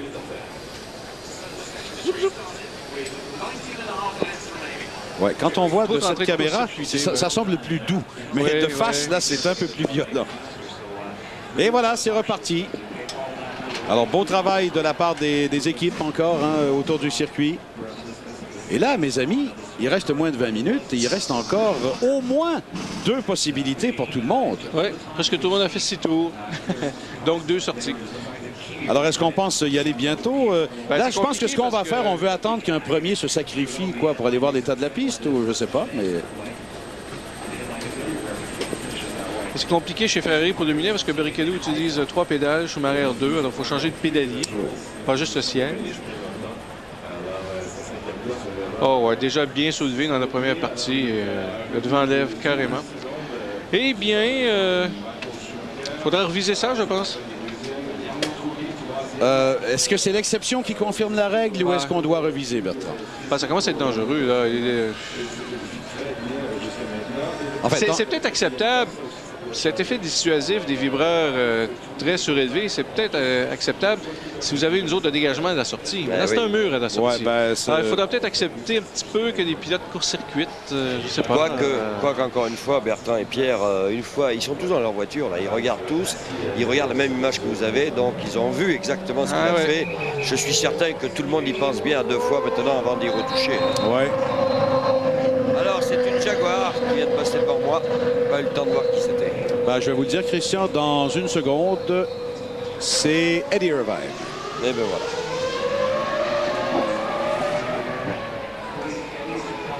Et du côté de BAR, c'est bien calme? Eh bien, les 2 pilotes sont prêts. Ah, on fait la pesée des roues avant, comme on a fait tout à l'heure pour celle d'Olivier. Officiellement à la séance, 17 minutes 35.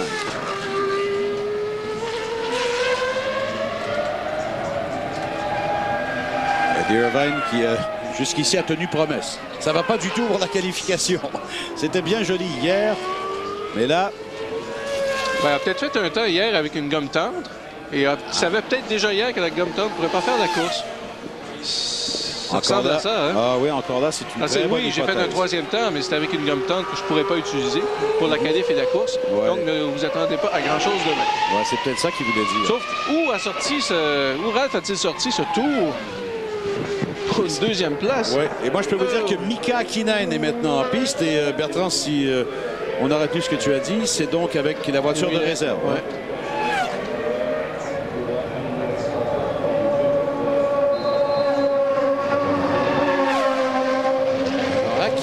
Et Irvine en piste. Et Irvine qui va préparer sa tentative. Voilà, c'est parti. Il va passer devant nous. Et on verra s'il peut quitter cette 16e place. Écoutez, il est derrière Jean Alesi présentement. Notamment. Bon, on se prépare maintenant pour Jacques, ça y est.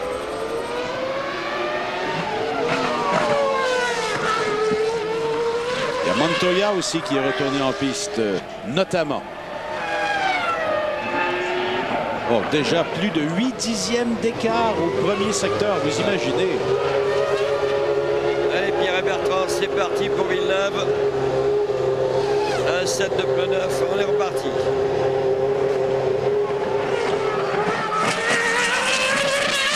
Il semble que chez Jaguar, ça soit la même situation que chez Williams. On a pris l'option de gomme la plus dure. Fourni par Michelin. Et on peut dire, Bertrand, voilà, presque par défaut finalement, puisque d'autres, on le pense, n'allaient pas tenir le coup. Bon, est-ce que Jacques va pouvoir profiter maintenant? Une 17-244, c'était le chrono, le meilleur chrono qu'il a. Ben là, ça sort, mes amis. Coulthard, Schumacher également. Encore Irvine. Irvine, il est unique pour ça. Hein? Et ça va quand même. Oh, 16e temps. À 2 secondes, Christian. Incroyable.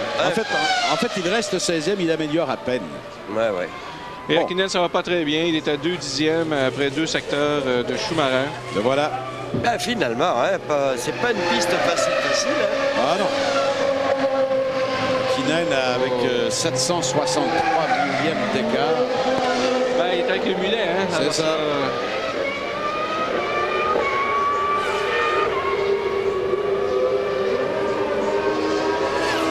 Eh ben, la malchance continue dans son cas. Ce qu'on aimerait savoir, c'est qu'est-ce qui s'est passé pour provoquer ces dégâts. On le saura certainement après. Il était sûr que la malchance allait tourner. En fait, que la chance allait tourner plus tôt. En fin de semaine. Ah non, écoutez, à plus d'une seconde. Une 17-241. Hakkinen qui gardera toujours sa 8e place pour l'instant.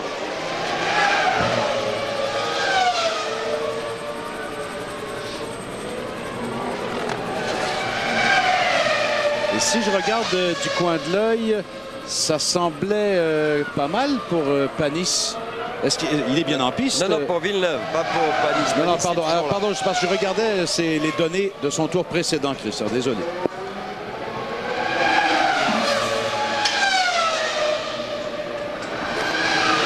Toujours pas de changement.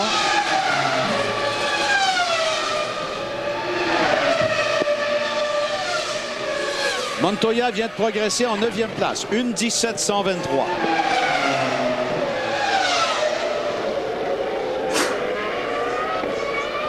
Alors là, écoutez, en piste présentement, on a Michael Schumacher, on a Ralf Schumacher.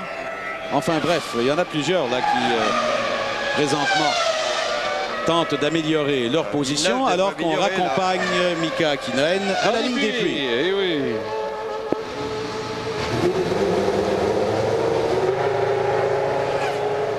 Bon, ben on a au moins retrouvé Villeneuve. On semble-t-il Hakkinen, le bris serait survenu. Ah, pardon, on va pas. Regardons la fin de Villeneuve. Ce sera 9e temps, une 17-035, donc il progresse un tout petit peu. Ouais. alors qu'Olivier Panis vient de prendre la piste. Alors, et il y a Schumacher aussi dans un tour lancé. Voilà, oui, il y a Ralph qui est en piste aussi. Oh, qu'il est passé près. Belle sortie, quelle technique. Michael Schumacher qui va faire une 15,782, Bertrand. Ben, une 15,8, une 15,782, là, c'est pas mal directement sur la cible, hein.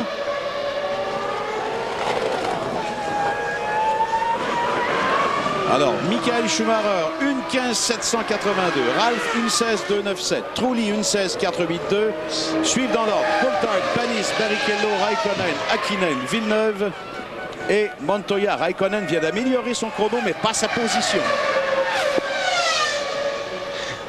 Facile de faire le meilleur tour. Vous faites le meilleur premier secteur de tous les pilotes, le meilleur deuxième secteur de tous les pilotes, le meilleur troisième secteur de tous les pilotes. Voilà Jarno Trulli. Est-ce que ce sera encore mieux? Troisième temps pour Trulli, mais enfin il y était, sauf qu'il améliore encore son temps. Une 16,459. Ben, Trulli, Panis, dans les circonstances que l'on connaît cette fin de semaine, c'est une excellente référence de comparaison. Ça ne fait pas trop d'écart entre les deux. Hein. Exact.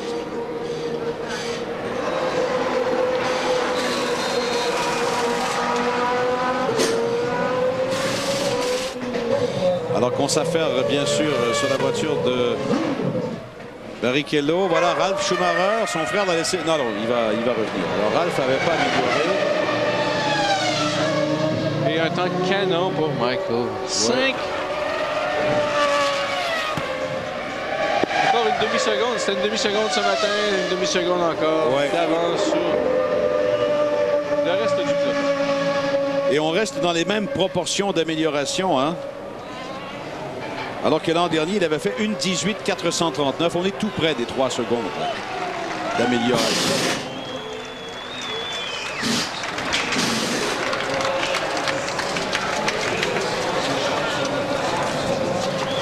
Voilà. Alors qu'on jette un coup d'œil, évidemment, au tableau des écrans sur ce que fait Olivier Panis. Voilà, on le retrouve. Panis, on lui laisse bien le passage.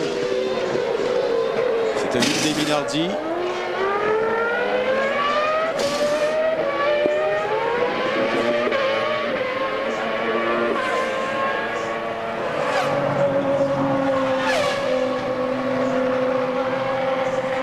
Et voilà dans le dernier secteur.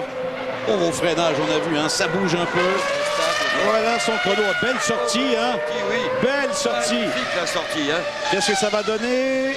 Ah non, il en a perdu. Eh ben... Mais quelle belle sortie. Hein. Ouais. Oula. C'est dire à quel point c'est beaucoup, pas tout, mais une grande partie du succès d'un tour se joue là. Alors, regardons une des premières présences de Hakkinen en piste. Seulement si c'est pas... On pense que c'est en passant sur un vibreur que sa voiture n'aurait tout simplement pas résisté aux secousses. Ah regardez, oui. C'est quand il est passé là, ça aurait tellement secoué. Oui. Ouais, que... Ah bon, voilà, il perd un morceau. Et il a continué à en perdre finalement un peu plus tard. Hein? Ouais. Ah ben, tu parles. Bon ben, voilà un deuxième incident à prendre en note là.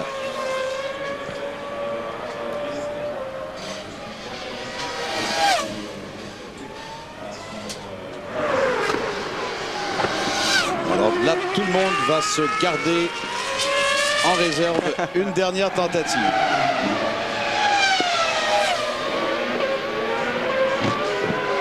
Regardons de plus près. Oh, oh. Ah, et regardez tout le liquide là, qui s'échappe du côté droit. Oh, ouais. Hey, ça a frappé fort, effectivement.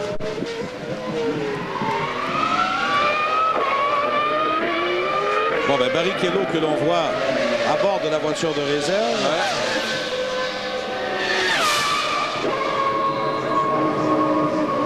C'est son premier tour depuis la sortie des pluies.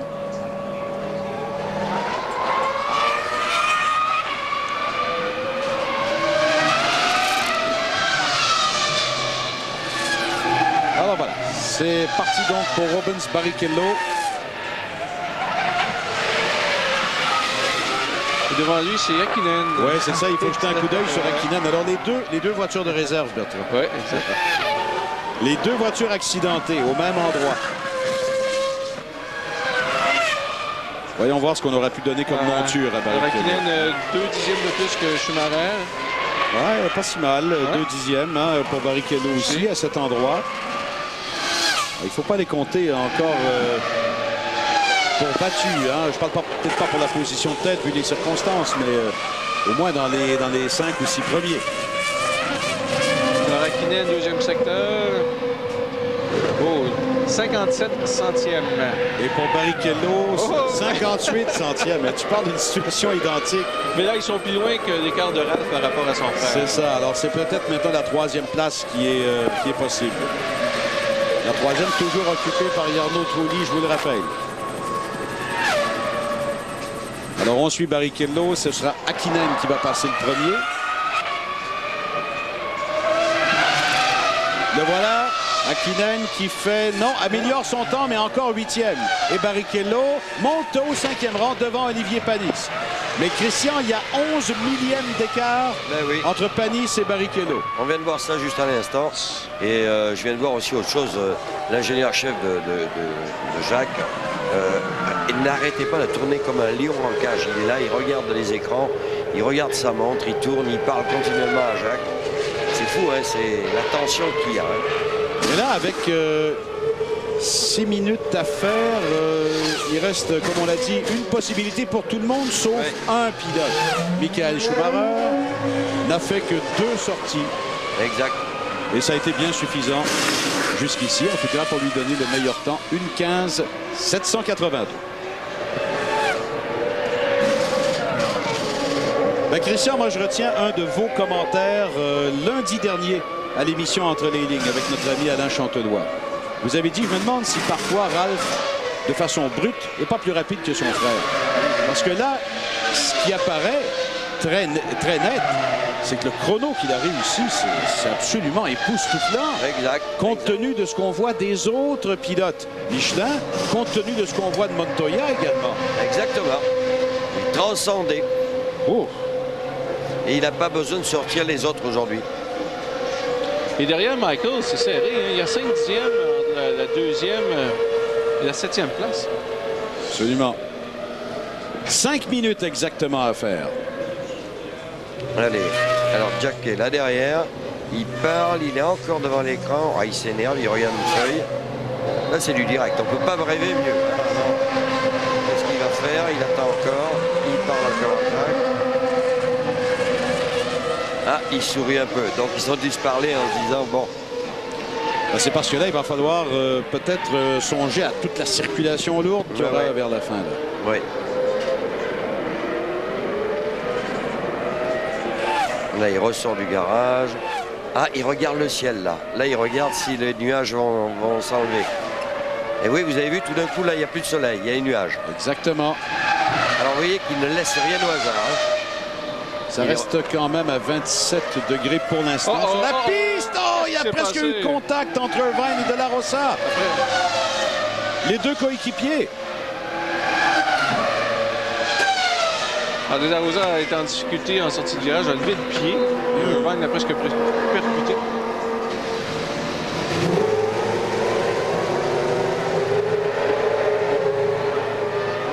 Alors, toujours pas de mouvement chez les principaux, si ce n'est que Raikkonen est en piste. Il avait le 7e temps jusqu'ici. Et c'est parti pour lui. Irvine qui est resté 15e à 1 millième de son coéquipier De La Rosa. Qu'on voit se balader en piste. Alors ça y est, on a fait sortir Olivier Panis. Oui, on vient de le voir passer devant nous. Il a dû contourner la voiture de Barrichello qui revenait chez Ferrari. Jacques, on attend toujours le feu vert.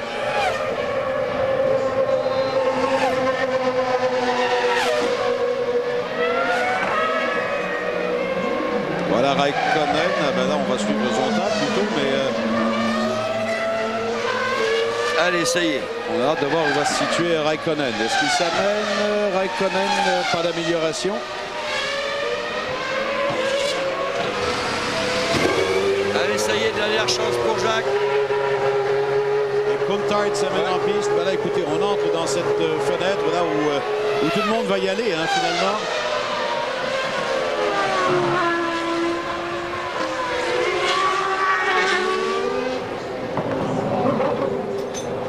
le voilà, Raikkonen, c'est parce que c'était Heidfeld qui était d'abord passé. Jacques, on vient de voir devant nous. Raikkonen, très belle sortie. 7e jusqu'ici, 1:16.875. Pas d'amélioration pour Raikkonen.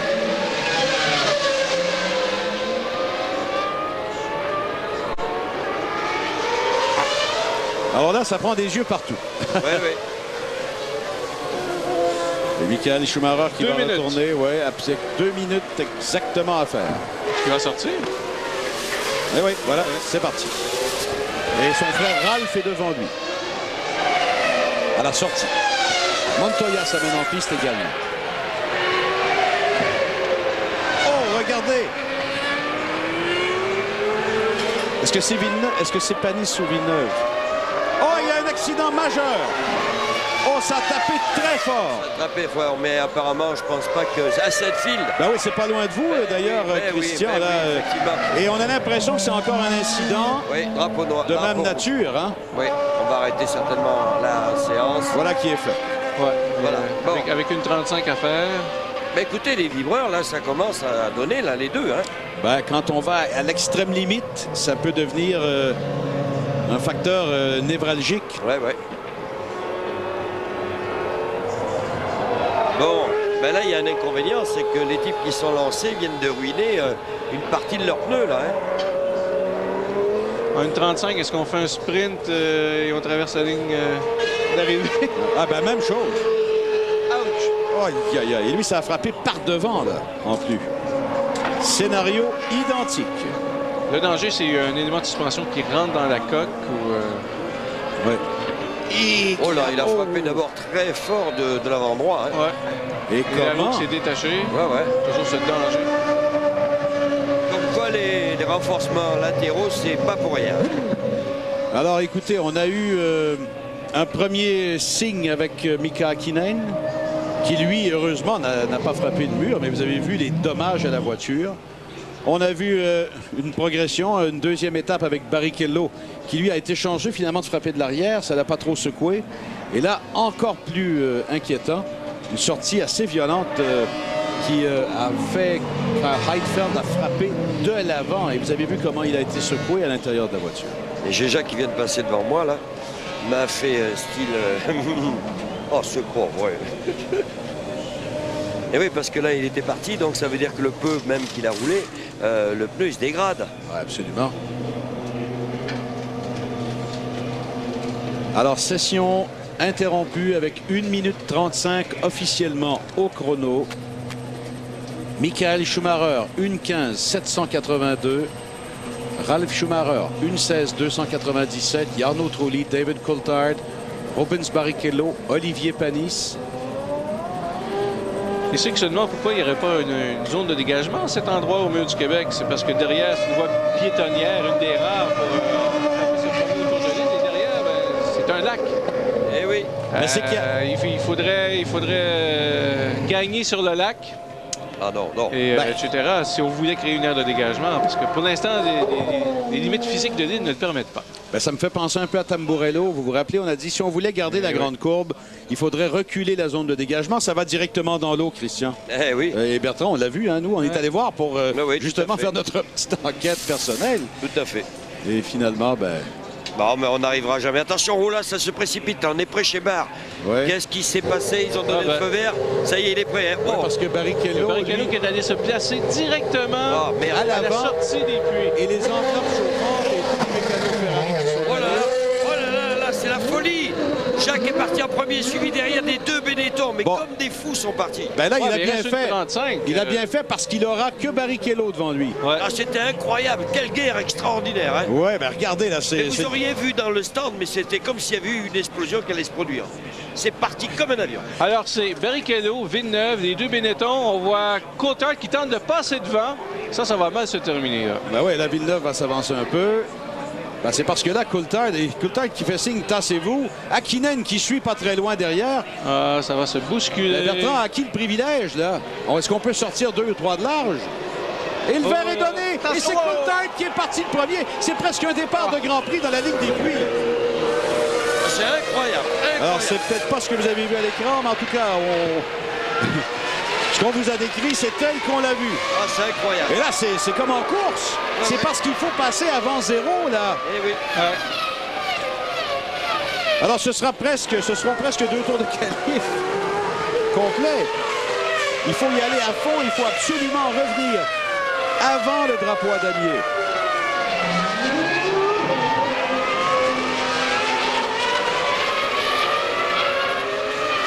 Alors, dans l'ordre, c'est donc Barrichello, Coulthard et Jacques Villeneuve. Ah, mais c'est pas une position confortable non plus, là. Hein? Ben là, il faut espérer que tout le monde garde la cadence. Tout le monde, en principe, en tout cas chez les 3 premiers, ça peut rouler dans le même rythme. Oui. Il y a Hakkinen aussi qu'on avait un petit peu perdu. En fait, c'est Hakkinen qui se retrouve derrière Barrichello. C'est Coulthard qui était sorti le premier. Il est sorti comme une flèche à part ça. Il y en a un qui rigole dans les puits, c'est Michael Schumacher. Lui, il s'en mêle pas. Il est sorti de sa voiture. Regarde ça, il s'amuse. 23 secondes. 23 secondes avant le drapeau à damier. 19, 18, 17. Ah, moi, je peux vous dire qu'il va passer. 15, 14, 13, 12, 11, 10, 9, ça va pour Coulthard. 7, 6, Hakkinen, 5, 4, 3, 2, 1. Montoya. Drapeau à damier. Tous ceux qui sont passés peuvent y aller. Les autres, c'est trop tard. Allez, on a tout ça à suivre. Oh, quelle séance spectaculaire. Dans les circonstances, évidemment. Et là, il y a Panis qui regarde en spectateur. Il est comme nous, là.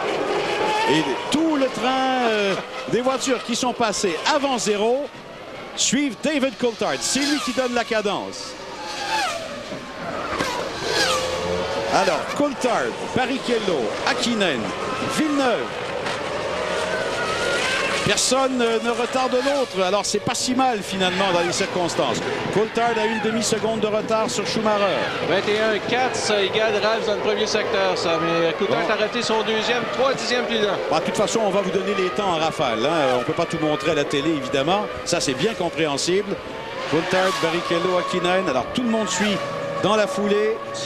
Et voilà, dernier secteur où il faudra être prudent. Évidemment, Coulthard sort bien. Ça va limite pour Barrichello. Ça va pour Hakkinen. Alors, qu'est-ce que ça donne? Coulthard améliore 3e devant Trulli. Et pour tous les autres, ça bouge pas. Hein? Et non. Alors là, voilà le verdict. Michael Schumacher, position de tête, 1:15.782.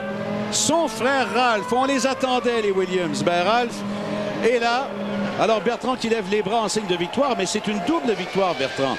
Parce que 1:15.8, l'évaluation de la position de tête, on est à 1:15.782. Et ce sont les frères Schumacher qui sont là. David Coulthard est 3e. Jarno Trulli a gardé sa 4e place. Barrichello 5e, Olivier Panis 6e. Christian, je pense qu'on peut déjà dire c'est la grande surprise, le grand exploit, ça. Il est là, il est heureux. Je pense que c'est merveilleux, Olivier, ce que tu as fait. Hein. Oui, mais je crois que depuis hier, on a beaucoup travaillé. Malheureusement, Jacques n'a pas eu la chance de travailler hier comme j'ai pu le faire, mais je pense que ça a peut-être pu l'aider. Malgré tout, je suis très content. C'est ma meilleure qualification avec barre depuis le début de saison. Et en plus, on a vraiment une bonne voiture, surtout en course. Donc, je suis vraiment très positif pour demain. Et je suis très content pour toute l'équipe qui fait un très bon travail depuis le début de l'année. Est-ce que la piste avait beaucoup changé aujourd'hui? Non, honnêtement, par rapport à ce matin, c'était un peu plus chaud, mais non, le grip était bon. Et puis bon, on a amélioré la voiture tout au long de la journée. Et en qualif, j'ai pu exploiter un très bon tour. Donc, je suis très content pour tout ça. Eh bien, à demain. Et on voit Jacques pas très loin de vous. Ben oui, Jacques est venu le féliciter. Ouais. On lui laissera le temps de s'enlever le casque. Ouais. On va essayer de lui comprend parler, ça, évidemment. Bon, et puis là, si on suit par la suite Bertrand, Raikkonen 7e, ça confirme la vélocité des Sauber. Hakkinen 8e, mais là, on comprend les circonstances. Pour Villeneuve, 9e temps. Montoya 10e. Vous imaginez que Jacques Villeneuve et Juan Pablo Montoya partiront ensemble de la 5e ligne demain, un à côté de l'autre, enfin un petit peu en biais, là, comme on dit, en diagonale. Par la suite, c'est Heidfeld, Zonta, Verstappen, De La Rosa, Irvine, Alesi, Bernoldi, Fisichella, Burti, Button, Alonso et Marquez. On aperçoit Ralf Schumacher. Bertrand, écoute, je risque une question vu le caractère assez incroyable de la position de Ralf par rapport à tous les autres Michelin. Est-ce qu'il pourrait être le seul à avoir fait un pari différent? au niveau pneumatique. Pas d'après les renseignements qu'on a. Il faudra confirmer ce soir, là, mais on semble, tant chez Williams que Jaguar, avoir choisi l'option la plus dure chez les gars. Pour tout le monde, et il a fait ça au mérite, donc, selon les échos qu'on a. C'est sûr que Montoya a moins roulé aussi. Hein. Il a eu des ennuis ce matin. Très juste.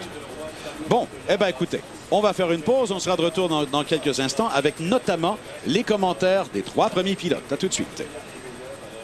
En collaboration avec le musée Gilles Villeneuve, RDS vous invite à participer au concours Chauffeur du dimanche. Répondez correctement à la question posée à tous les Grands Prix et acheminez votre réponse via rds.ca au plus tard le mercredi qui suit chaque Grand Prix. À chaque course, vous pourriez mériter l'un des 2 forfaits famille hôtel-musée au Désignes de Berthierville ou l'un des 5 magnifiques volumes souvenirs de Gilles Villeneuve. Les gagnants sont identifiés dans l'émission F1 Magazine. À gagner aussi à la fin de la saison, un simulateur offert par Simulation F1 Cockpit et un habit de pilote porté par Gilles Villeneuve offert par le musée Gilles Villeneuve.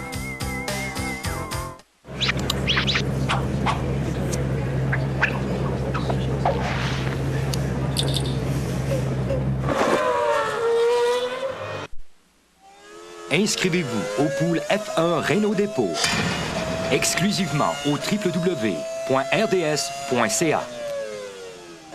Le résultat des qualifications est une présentation de Renault Dépôt. Plus de marques, plus de modèles, plus de choix, toujours à des prix imbattables. Des prix Renault Dépôt.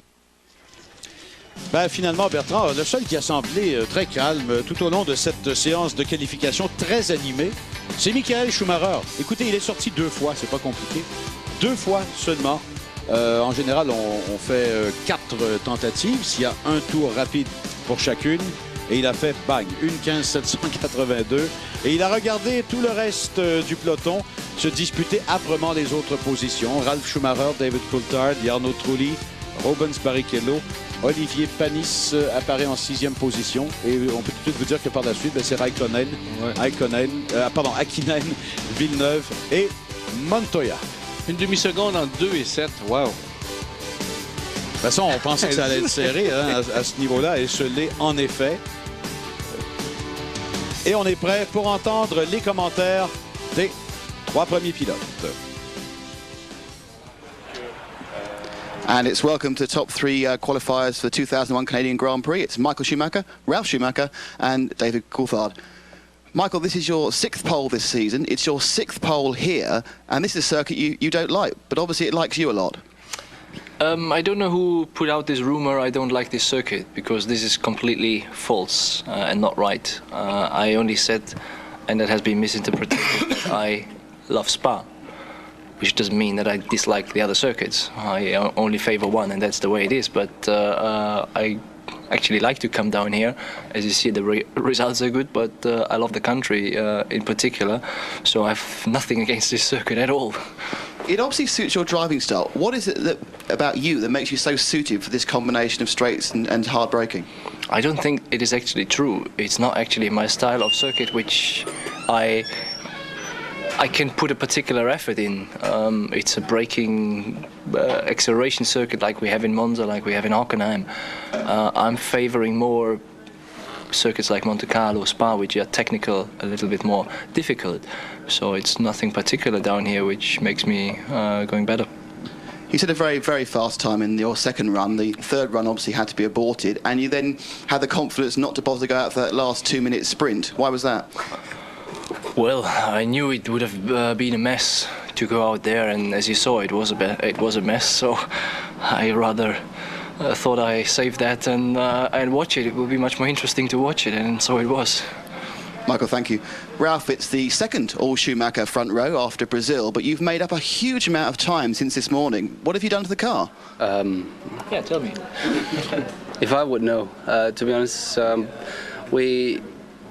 we had some problems the whole weekend, basically, especially with tires to get them to work, and we had a change before qualifying, which seemed to help us quite a bit. And then the temperature increased over 10 degrees from this morning, and so the whole balance was a lot better, and it was actually relatively easy to do the time. Does this therefore mean that you've got a lot of work to do tomorrow in the warm-up to get a good race set up? I guess, yeah. I mean. But we have the right tires for race, so I don't really fear that. And the weekend has shown, even if we were a bit off the pace, but we have been consistent. So I'm looking forward to the race because I think we should be relatively competitive there. Well, thank you. Could you stop talking? David, with 1 minute and 35 seconds on the clock to go, you weren't in the top 3. Can you talk us through those last 2 minutes as you saw them? Well, I think that I've underperformed today. I think that there's more speed in the car, but the session didn't go in a way that allowed me really to explore the limits of the car. So I think in these circumstances we're fortunate to get third because obviously it was just right in that last run. I was able to get out first because I knew it was going to be tight to get the lap in, and found a bit of time in the last sector, but I wasn't particularly good in the first and second sector. So I think that we will be a bit stronger in the race than we have been in qualifying, but nonetheless I'm obviously disappointed not to be in the front row. It seems that McLaren have had a similar qualifying session to Austria, where all through the weekend you've been fastest. We've had a change of conditions with heat and a slight change of the wind, and both of you have floundered. Would that be true? I think that even though we were maybe topping the times, I wasn't entirely happy with the balance of the car, and I knew there was going to be a lot of work to do, and I still think that we have a little bit of work to do to balance the car. Although obviously now we go into race conditions, it's less of an issue for the single lap, and it's more about getting consistency, being nice to the tyres. I think that we don't have as big a difficulty with the brakes as maybe some of the other teams, so that may play into our situation, but obviously the goal has got to be to place. David, thank you. Michael, we've got the infamous first corner at Canada where there nearly always seems to be a major accident. First of all, do you think that's going to be more of a chance or less of a chance of problem with traction control? And secondly, has that been something that you've talked about a lot in the briefings? No, honestly, if you look, I think at least 70% of the circuits there is an opportunity to have a crash if some drivers don't behave, and that's what it comes down to. You have to behave, you have to watch, and you have to be a little bit extra careful whenever there is a tight corner at the first corner. And I hope everyone does that. Everyone knows it anyway, and we find out how they behave. Huh? I'm behind you. It's your brother beside you. It's normally the people who are behind. Well, obviously we hope it's a safe start. And now going to be a quick word from Ralph and Michael in your native language. And it started with Michael. Ja, das war ein ziemlich interessantes Qualifying, würde ich mal sagen. Speziell das Ende. War wahrscheinlich mehr entertaining das von... Bon, alors... nous sommes de retour. Alors, on a entendu les commentaires des 3 pilotes. Michael Schumacher qui a donc obtenu la 6e position de tête de la saison, Bertrand. 6e au Canada, 6 en 8 ans, à toutes les années depuis 1994, sauf 96 et 98. C'est impressionnant comme... Et là, il a passé la semaine à répéter ce qu'il avait bien dit. Il a fallu que l'intervieweur lui remette ça encore en plein sur la table. Comment fais-tu pour avoir du succès ici? T'aimes pas le circuit? Je répète que j'ai dit que je préférais Spa-Francorchamps par rapport à tous les autres circuits, mais que je ne déteste pas les autres pour autant. Là, j'espère que c'est clair pour tout le monde. On y reviendra puisque Christian est en compagnie de Jacques tout de suite, messieurs. Exactement, Pierre. Je suis en compagnie de Jacques. Alors, Jacques, ça a été une journée encore difficile, il faut bien l'avouer. Hein. Ça a été tout un week-end difficile. Hier, un bris mécanique qui m'a mis dans le mur et tôt dans la journée, donc j'ai pas fait de travail. Et ensuite, ce matin, le différentiel ne fonctionnait pas. On a eu des problèmes mécaniques, ce qui m'a fait rater les premiers 45 minutes aussi. Donc je suis arrivé en qualif avec aucun travail de réglage et on a fait le réglage pendant les 2-3 tours de qualif qu'on a eu. La voiture commençait à être juste bien et là sur le dernier tour il en restait pour pouvoir attaquer et il restait une petite marge, mais malheureusement il y a eu le drapeau rouge et après c'était excitant pour sortir des puits, mais il y avait du monde de partout, donc ça n'a pas servi à grand chose. Oui, mais je vous ai vu, vous étiez un peu en colère quand même à ce moment-là. C'est l'air de dire, mais ça s'acharne aujourd'hui. Non, j'étais un peu en colère parce que je suis sorti tôt, j'attendais la lumière verte, et dès que la lumière est arrivée, les 2 McLaren m'ont coincé, et je trouvais ça vraiment pas correct, donc c'est un peu ridicule de jouer aux bêtes comme ça. Jacques, alors demain, on sait que cette voiture en course, en général, elle est vraiment, vraiment fiable. Est-ce que c'est jouable ? Oui, c'est jouable, mais là, côté réglage, on est encore un peu perdu parce qu'on n'a pas encore bossé sur les réglages. Il restera donc les 30 minutes qui seront les plus importantes certainement pour demain matin, non? Oui, mais en général, c'est pas là où on fait des réglages. Et alors quand même, petit espoir, rassurez-nous un peu. Ah oui, non, 9e sur la grille, sur ce circuit, c'est une place correcte pour pouvoir espérer terminer sur le podium, donc de ce côté-là, je me fais pas de soucis. Voilà Pierre. Merci Jacques. Merci beaucoup Christian, merci à Jacques également. Bon, ben finalement, je pense qu'il a vu la même chose que nous. C'est vrai, il est de plein droit, il s'était présenté deuxième pour prendre la sortie. Coulthard est passé vraiment de façon impolie. Son ami Coulthard. Oui, Hakkinen aussi. Bon, finalement, en tout cas, on a vu la preuve de toute façon, personne ne pouvait améliorer dans ce contexte-là. Et c'est l'une des déclarations de Michael Schumacher quand on lui a dit « Pourquoi tu n'as pas suivi le train? » Je savais que ça allait être la cohue totale. Je préférais garder le temps que j'avais. Et je pense qu'on avait bien anticipé que ce temps-là serait suffisant, Bertrand. Hein? Il le savait lui-même. Seulement 2 présences en piste sur des 4 qu'on peut exploiter. Bon, ce qu'il a dit finalement, il a dit, écoutez, j'aime le pays, j'aime l'endroit, j'aime le circuit. Ce n'est pas un circuit qui convient naturellement à mon style de pilotage. Je préfère les circuits techniques, les circuits qui sont un peu plus difficiles. Les grandes courbes rapides. C'est ça. Il dit, mon genre, c'est pas, moi, accélération chicane, comme on voit ici, comme on voit à Monza, comme on voit à Hockenheim. Ça a réglé le dossier. Mais tout ça vient d'un communiqué Ferrari, hein, issu avant la course, qui commençait « Montréal, c'est pas mon circuit favori ». OK, mais il faut le prendre au premier degré. C'est pas son circuit favori parce que son circuit favori, c'est Spa-Francorchamps. Point final, c'est tout. Voilà. Et on reviendra un peu plus tard avec les commentaires des autres. Ce parallèle est une présentation de Michelin, parce que les pneus, c'est important. Alors, notre parallèle d'aujourd'hui, on va voir en piste Michael Schumacher et David Coulthard. Alors, écoutez, ce sont 2 des pilotes de pointe qui ont réussi à éviter les pièges du dernier virage. Les 2 coéquipiers n'ont pas pu éviter les pièges. Tout en se gardant une petite marge par rapport au mur du Québec. On fait une pause, on sera de retour dans quelques instants.